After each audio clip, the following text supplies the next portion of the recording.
Tout est maîtrisable ce matin. Pas tellement, parce que c'est pas ce qui m'attend.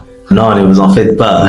C'est dans votre d'un article que l'on va prochainement publier au regard des écrits de votre fascicule que vous avez aussi publié très récemment. Merci. Qui parle justement de comment comprendre le rôle du ministère public.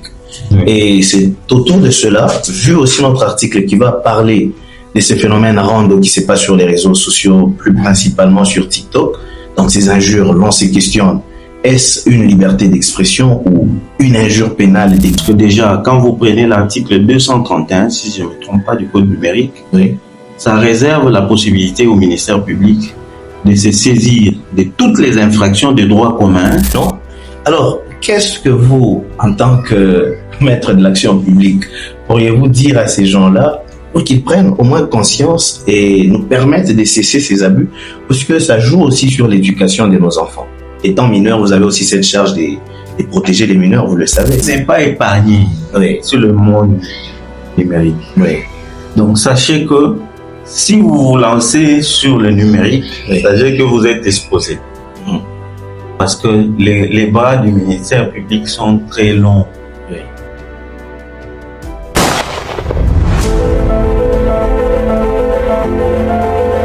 Bonjour, monsieur le magistrat Ntaribi. Bonjour, maître Mouep. Vous allez bien? Oui, ça va. J'espère que tout est maîtrisable ce matin. Pas tellement, parce que c'est pas ce qui m'attend. Non, ne vous en faites pas. C'est dans votre peau. Oui. Et vu votre tête intelligente, votre personne intelligible aussi, merci. Nous avons cette confiance de croire et d'être rassurés que nous aurons les réponses à nos questions et tout ira bien. Merci beaucoup. Donc, tout est maîtrisable. Merci, c'est maîtrisable. Voilà. Donc, ce matin, c'est pour nous une joie vraiment de vous recevoir, surtout un grand plaisir, pour discuter d'un article que l'on va prochainement publier au regard des écrits de votre fascicule que vous avez aussi publié très récemment. Merci. Qui parle justement de comment comprendre le rôle du ministère public. Oui. Et c'est autour de cela, vu aussi notre article qui va parler de ces phénomènes rando qui se passent sur les réseaux sociaux, plus principalement sur TikTok. Donc ces injures, l'on se questionne, est-ce une liberté d'expression ou une injure pénale déguisée? Oui. Et donc c'est autour de cela que nous allons articuler notre conversation de ce matin. Et j'espère trouver réponse à toutes les questions qui vous seront soumises. Merci beaucoup. Voilà. Je suis disposé. Très bien. Alors pour commencer, je vais déjà rappeler que l'on a appris que le ministère public était le maître de l'action publique. Il était là pour veiller à la protection de l'ordre public, pour qu'il n'y ait pas de trouble de l'ordre public dans la société. Mais déjà, une question nous taraude de l'esprit, c'est que l'on se demande l'ordre public. C'est qu'on soit-il seulement dans ce monde physique, c'est-à-dire entre humains comme on se voit là. Et d'autant plus qu'aujourd'hui, avec l'avènement du code du numérique, on reconnaît aussi le monde numérique comme existant chez nous. Alors, vu tous ces phénomènes, vu toutes ces dérives qui se passent sur les réseaux, comment pourriez-vous nous expliquer que le ministère public reste inactif face à tous ces problèmes, puisqu'on dit l'injure doit se passer en public, au moins qu'il y ait présence de 2 ou 3 personnes. Et on s'est dit alors, ce qui se passe sur les réseaux sociaux, on se réveille le matin, on voit quelqu'un qui injurie les autres, on voit c'est un monsieur et une dame, pour ne pas citer le nom des gens, oui, au risque de ne pas aussi se faire insulter. Et donc on se demande, quel fait le ministère public, d'autant plus que ces personnes, avant d'arriver sur les réseaux sociaux, c'est-à-dire sur le monde numérique, sont d'abord de notre monde. Et quand ces personnes commettent ces infractions, elles le font et dans le monde, non seulement physique, mais aussi numérique. Comment le ministère public conçoit cette conception? Pourquoi restait-il inactif? Non, en fait, avec le code numérique, tout a été canalisé. Oui. De par le code numérique, on réserve la part des responsabilités au ministère public de se saisir, oui, de tout ce qui se passe dans le monde physique. Parce que déjà, quand vous prenez l'article 231, si je ne me trompe pas, du code numérique, oui, ça réserve la possibilité au ministère public de se saisir de toutes les infractions de droit commun qui se passent sur le plan numérique. Oui. À l'occurrence, les insultes, les diffamations, les faux bruits. Oui. Et tout ça, ça se passe sur le monde physique avant de se passer sur le monde numérique. En effet. Et dans ce sens-là, le ministère public s'est saisi d'office. Ça dépend aussi du contenu du buzz, par exemple, oui, du contenu du rando. Moi, je sais pas le rando, ça veut dire quoi. J'entends ce mot-là, rando, mais je sais pas le rando, je sais pas ça veut dire quoi. Mais je sais que avec le buzz, on check, comme on le dit communément par les communs de mortels, Oui. ou nous, les magistrats, on dit, nous faisons des enquêtes. Oui. Donc, on instruit pour savoir quel est le contenu du message qui a été lancé sur ce plateforme numérique. Oui. Est-ce que ça contient des injures ou ça contient des diffamations? Avec l'allure où ça va prendre les choses, nous allons nous saisir et nous allons enquêter dessus, et au cas voulu, on va arrêter. C'est comme ça que ça se passe. Donc, le ministère public ne s'arrête pas seulement dans le monde physique, Oui. il enquête même dans le monde numérique. Donc, au travers la loi sur le numérique. Donc, ça nous introduit par l'article 331 du code numérique, qui nous donne la possibilité de rechercher les infractions qui se passent sur le monde numérique. En effet. Mais là, on se demande, puisque vous venez de le dire, que la loi vous donne cette compétence, cette possibilité de vous saisir de toutes ces personnes. Mais si tel était le cas dans la pratique, pourquoi on voit toujours ces phénomènes se répéter? Est-ce qu'il y a déjà eu 2 ou 3 personnes qui ont été arrêtées pour ces faits et que ça devait servir, par exemple, de leçon à d'autres personnes pour arrêter cela, puisqu'on ne va pas se mentir. Ici même, on ouvrait les réseaux ce matin. Oui. Il suffit seulement de voir quand la vidéo a été publiée, on verra qu'il y a par exemple 19 heures de cela.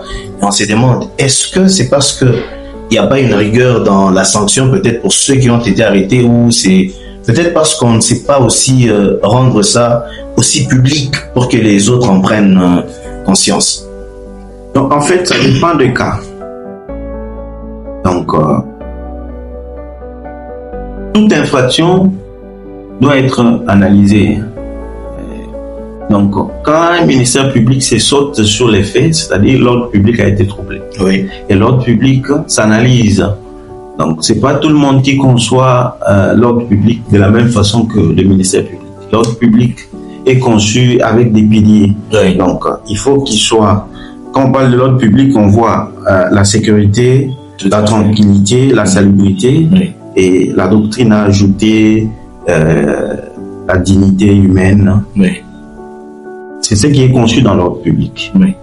Et que quand on regarde tout ce qui se passe sur le réseau, il faut que ça heurte ces 3 éléments, ces 4 éléments. Donc, il faut avoir des cas précis, des cas concrets, pour que le magistrat saute là-dessus. Est-ce que c'est déjà arrivé une fois, on a arrêté quelqu'un, puisque tous les éléments ont été réunis, il y a eu trouble de l'ordre public et on a appréhendé quelqu'un comme ça et peut-être les sanctionner aussi? Oui, effectivement. Effectivement, on ne peut pas citer, parce que les instructions sont toujours secrètes. Oui. Hein? Et il y a des cas qui existent. Donc, à l'allure où vont les choses, c'est le numérique qui va beaucoup, en fait, inciter le ministère public à s'y pencher. Parce qu'il y a beaucoup des infractions qui s'y passent. Beaucoup. Oui. Il y en a beaucoup, même. Oui. Trop. Et j'ai aimé effectivement le sujet, Oui. parce que ça nous donne la matière à réflexion. Oui. Donc, tout ce qui se passe sur le réseau, on peut intervenir comme magistrat. Oui. Parce que je l'ai dit dans mon livre, je conçois que le magistrat n'est pas amorphe. Mhm. Donc, le magistrat agit parce que c'est même ça la mission du magistrat. Parce que j'ai conçu la mission du magistrat en son article 66 du Code de la loi portant organisation et compétences des juridictions de l'ordre judiciaire, qui dit que le magistrat, en principe, il a 3 missions. Oui. Il a la mission de surveillance. Mhm. Donc, il veille à ce que la loi, les règlements, les décisions judiciaires soient exécutées. La deuxième mission, la grande mission, est que c'est la mission de la protection de l'ordre public. C'est là où il s'est saisi d'office. que ce soit dans le monde physique, que ce soit dans le monde numérique, il se saisit d'office, excepté les infractions qui demandent une plainte préalable. Voilà, il y a des infractions qui veulent que la personne se plaint. Par exemple, l'adultère, la grévellerie. Et vous voyez les infractions qui a trait à la propriété intellectuelle, la contrefaçon. Parce que quelqu'un qui imite ou qui falsifie votre ouvrage, vous devez vous plaindre. Ça, c'est une plainte préalable. Et dans les autres cas, le ministère public s'est saisi d'office. Et la troisième mission, qui est la mission de présence, c'est-à-dire le ministère public, sa présence est obligatoire dans toutes les affaires. Donc, il doit être présent pour faire voir le bon fonctionnement de la justice. L'équilibre de la justice, sa présence est obligatoire dans toutes les audiences. Mais la grande mission, c'est la mission de la protection de l'ordre public. C'est pourquoi nous, on se penchera toujours sur les numériques, parce que la possibilité nous est donnée par le code numérique. Exact. Vous avez, par exemple, la plupart des infractions qui est courant sont les injures. On parle des insultes. La loi dit, en parlant de l'infraction, on dit injure. Oui. Qui s'apparente aux insultes. Tout à fait. Il doit être public. On voit les faux bruits. Oui. La propagation de fausses nouvelles. Oui. Qui révoltent les gens, qui causent des troubles. On voit par exemple la diffamation, oui. Les imputations dommageables entre autres, l'imputation calomnieuse. Donc tout ça, c'est ce qui fait que le ministère public peut se saisir, que ce soit dans le numérique, d'après les contenus du message qui est dans la vidéo qui a été publiée. Bon, je vais aussi essayer de rentrer dans la peau de notre tout premier article, avant de toucher celui du Rando, où on a soulevé quelques insuffisances du code du numérique, celui de 2023, parce qu'on se rend compte que ces codes ne s'adaptent pas concrètement aux situations actuelles, à l'émergence technologique. On voit qu'il y a des choses qui évoluent, mais on se rend compte que le code a pour tendance de rester en retard. Et ici, je prends le cas où, réellement, on constate que la personne a proféré des injures sur les réseaux. Mais comment vous, en tant que ministère public, si cette personne, quoique l'injure soit flagrante, et il faut souligner sa nature hybride aussi, mais la personne parvient à vous dire que non, voilà, c'était pour du buzz seulement, c'est entre amis, nous étions en train de blaguer, puisqu'on l'a vu. À un moment, il y avait même 3 comédiens quinois qui faisaient cela. Et après, on a compris que c'était un jeu, c'était pas du sérieux. Alors, vous, en tant que ministère public, vous êtes saisi de cette affaire, vous avez, par exemple, appréhendé ces personnes, mais comment vous instruisez la décharge si ces personnes-là parvenaient à vous convaincre que non, voilà, c'était pour un spectacle, c'était pour titiller la galerie, ce n'était pas comme tel des infractions comme vous le soulignez. En fait, il faut toujours avoir en tête que la société a des valeurs. Oui. Il ne faut jamais inverser les valeurs. On ne peut pas instituer les injures comme valeur. Oui.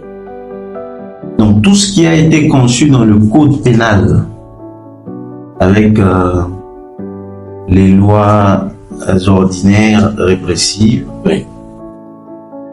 C'est qu'on protège des valeurs d'une société.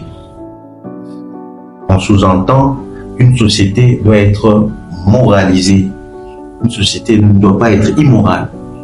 Quand vous publiez des choses ou vous publiez des vidéos et que dans des vidéos on conçoit ou on entend des paroles qui blessent, qui troublent l'ordre public, qui touchent la sensibilité morale, ne voyez-vous pas que cela ne doit pas être considéré comme un jeu? Bon, ce n'est pas pour vous arrêter, mais permettez-moi quand même. Il n'y a pas un mois de cela, on a constaté qu'il y a un problème. Vous le savez que nous glissons tous à une tendance d'un changement ou d'une révision constitutionnelle. Et on a vu que cela a soulevé quelques tensions même avec certains de nos pasteurs, certains qui pouvaient proférer des injures à l'encontre des opposants, tout comme d'autres qui étaient du côté de l'opposition, qui pouvaient le faire à l'encontre de ceux qui sont dans la majorité. Comment vous, ministère public, puisqu'on a vu ça sur les réseaux, toutes ces situations, il y a des gens qui se sont soulevés, il y a eu des tensions, il y a des gens qui promettaient aussi d'aller détruire quelque peu certaines églises. Vous, en tant que ministère public, vous êtes à la protection de l'ordre public. Comment avez-vous conçu cette situation et quelle était votre position pour remédier à tous ces facteurs-là? Non, c'est pourquoi je vous ai dit, il y a des cas qu'on analyse, parce qu'on va, avant de se saisir d'office, oui, on fait un examen intérieur, le travail est fait au parquet, avant de se saisir. Donc on analyse ce qu'il faut faire avant d'arrêter ou avant d'ouvrir un dossier. Donc, le commun des mortels, c'est que vous parlez insulte, vous parlez injure, vous parlez diffamation. Peut-être il y a des éléments, tous les éléments ne sont pas réunis.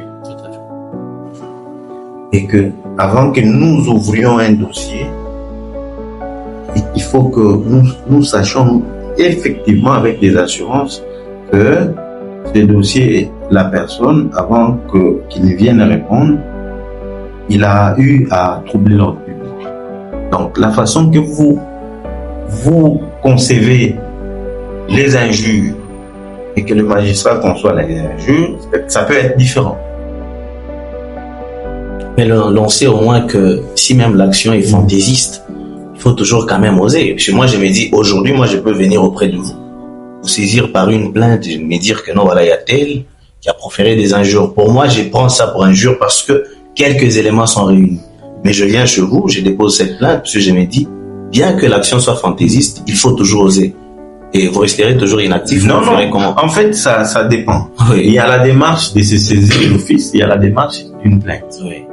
Avec une plainte, là, ça va. Oui. Nous allons enquêter, on va chercher où se trouve la vérité. Mais si la vérité est du côté de l'accusé, nous allons, la vérité va triompher du côté de l'accusé. Et si c'est du côté du plaignant, nous allons faire triompher la vérité ou la justice du côté de l'accusé. Donc ça dépend. Ça dépendra de la personne qui est venue saisir, ça dépend du ministère public qui s'est saisi d'office. Mais si vous êtes venu vous plaindre, soit disant que vous avez été lésé avec des propos ou des paroles qui ont effectivement touché votre sensibilité ou qui vous ont nui ou qui a causé préjudice à votre vie privée, donc donc le magistrat est dans le devoir, dans l'obligation d'ouvrir un dossier et de vous écouter, de vous entendre et d'appeler la personne qui vous a préjudicié. Très bien. Alors, par rapport à toutes ces personnes, il y a d'ailleurs des récidivistes. Dans mon introductif, j'étais en train de parler d'une dame et d'un monsieur, mais je voudrais bien taire le nom. Alors, qu'est-ce que vous, en tant que maître de l'action publique, pourriez-vous dire à ces gens-là pour qu'ils prennent au moins conscience et nous permettent de cesser ces abus, parce que ça joue aussi sur l'éducation de nos enfants. Étant mineur, vous avez aussi cette charge de protéger les mineurs, vous le savez. Et on se dit, comment ça va faire, ces gens-là? Quel message pourriez-vous les adresser? Donc, tout le monde n'est pas épargné sur le monde numérique. Oui. Donc, sachez que si vous vous lancez sur le numérique, sachez que vous êtes exposé. Parce que les bras du ministère public sont très longs. Oui. Donc, ne prenez pas le temps de faire. Prenez le temps de faire des vidéos, mais aussi prenez le temps de réfléchir avant de faire les vidéos. Oui. Donc, si vous savez que ces vidéos va vous attirer des ennuis, à tout moment, on ne sait pas le malheur quand ça va vous arriver. Tout à fait. Donc, il faut être prudent. Donc, tout ce qui s'hasarde à se lancer dans des vidéos où ils insultent les gens, oui, où ils s'attaquent, où ils propagent de fausses nouvelles, hein, oui, soit ils exposent leur nid. Il y a même des incitations oui, à des troubles ou encore voilà, des incitations tribales. Oui. Donc tout ça, oui, tout ça, c'est encadré. C'est encadré comment? Ne sachez pas que vous n'allez pas être inquiété. oui. Donc, vous allez prendre tout votre temps à faire la vidéo, mais sachez que à tout moment, on peut saisir cette vidéo et enquêter là-dessus. Et si possible, vous arrêter. Bon, vous avez soulevé un élément et du coup, je suis curieux. Vous avez dit même ceux qui partagent ou qui publient leurs vidéos des nudités. Oui. Et on voit que c'est maintenant un cas fréquent. Et on se dit, on l'a motakalisé. On a même harmonisé cela en français. Mais on se demande dès lors, doit-on punir ceux qui prennent ces vidéos? Doit-on punir ceux qui tournent ces vidéos ou doit-on punir ceux qui publient ces vidéos? Donc, ça forme un tout. Oui. Bon, dans le cadre où je suis victime, moi, je n'avais pas l'intention de publier. J'ai pris la vidéo pour un simple plaisir, de me régaler après et de voir le bon moment que j'ai passé. Et puis après, je me rends compte que c'est l'autre ou quelqu'un avec qui je partage le téléphone a fouillé cette vidéo et l'a publiée, qui devrait être sanctionné. Donc, déjà là, il faut savoir que vous avez la Constitution vous protège. Oui. Vous protège en ce qui concerne votre vie privée. Oui. Votre vie privée, c'est-à-dire tout ce que vous faites en privé. Oui. C'est protégé.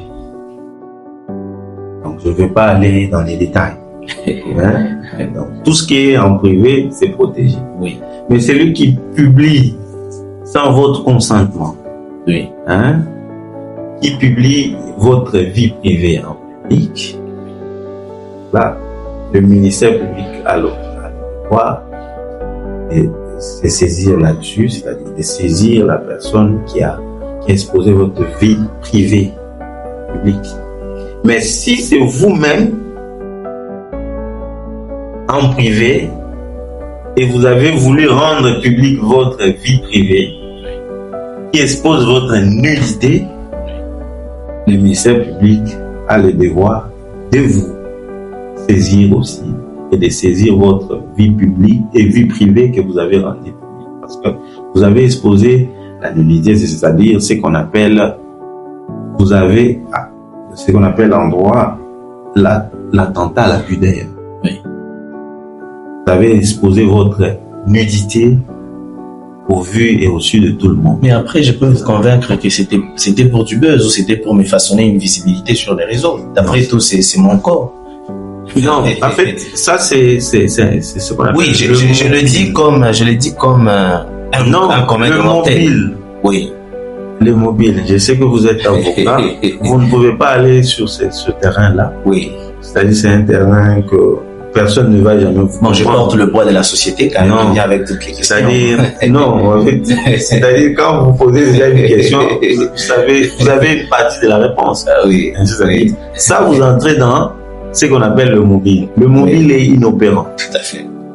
Lorsque vous posez un acte qui trouble l'ordre public, oui, ne venez pas vous justifier avec quelques raisons que ce soit. C'est-à-dire, c'est ce qu'on appelle le mobile. Oui. Le mobile est inopérant. Donc, si vous avez publié et après vous dites que non, c'était pour une visibilité. Non. Là, c'est quand même sanctionné. Toujours sanctionné. C'est ce que la loi a voulu. En tout cas, merci beaucoup. Merci surtout pour ces réponses qui nous ont vraiment éclairés. Merci. Et je pense qu'il y aura cette compréhension déjà dès par l'injure, dès par la liberté d'expression consacrée par l'article 23 de notre Constitution. Je pense qu'au moins aujourd'hui, les gens qui vont devoir nous suivre auront à connaître des limites parce que, vous le savez comme moi, avec le numérique aujourd'hui, on se demande exactement est-ce que ce code ne s'est pas adapté la liberté d'expression ou comment? On se demande cela, mais je pense que avec votre intervention, au moins aujourd'hui, les gens pourront savoir que s'ils abusent, s'ils osent, vous êtes là, vous, magistrats Taribi, et donc ces gens-là, vous allez les arrêter, ils se verront derrière les arrêts. Non, c'est pas moi la personne qui est. C'est la loi. Oui, tout à fait, c'est la loi, et vous êtes, comme je le disais, vous êtes maître de l'action publique. Vous recherchez les infractions sur toute l'étendue, donc vous, en tant que tel, c'est pourquoi on vous appelle d'ailleurs organe de la loi. En vous voyant, déjà, nous, on voit la loi. Et d'ailleurs, vous savez, même aux audiences, on vous menace lorsque on voit un ministère public qui n'interprète pas correctement la loi. On s'est dit, ce n'est pas compréhensible, puisque vous êtes vous-même la loi. En tout cas, merci beaucoup. Donc, c'est ça, c'est ce qu'on enseigne chaque fois. Oui. Donc, c'est-à-dire même la liberté d'expression. Oui. Ça a été toujours dit. Votre liberté s'arrête là où commence la liberté des autres. Oui. Là où votre liberté s'arrête, commence la liberté des autres. C'est-à-dire, il faut toujours vérifier qu'est-ce que vous faites dans le monde numérique. Oui. Donc, il faut jamais inverser les valeurs, que ce soit dans le monde physique, que ce soit dans le monde numérique. Oui. Parce que la publicité va très vite dans le monde numérique. Très vite. Et ça impacte, ça touche beaucoup de gens et qu'on ne doit pas laisser ce monde sans sanction. C'est pourquoi le code numérique est intervenu pour réprimer tout ce qui se passe dans le monde numérique. Donc, on applique le code pénal et en même temps la procédure pénale suit, et même le code numérique en soi, il contient des incriminations. Il y a des infractions spécifiques au numérique, avec cette brèche qu'on a ouverte dans le code numérique en 60 ans, qui veut qu'on se saisisse de tout ce qui se passe, les infractions des droits communs qui se passent dans le monde numérique, et c'est comme ça. En tout cas, merci beaucoup pour cet échange. Ça a été vraiment nutritif pour nous et ça me profite vraiment.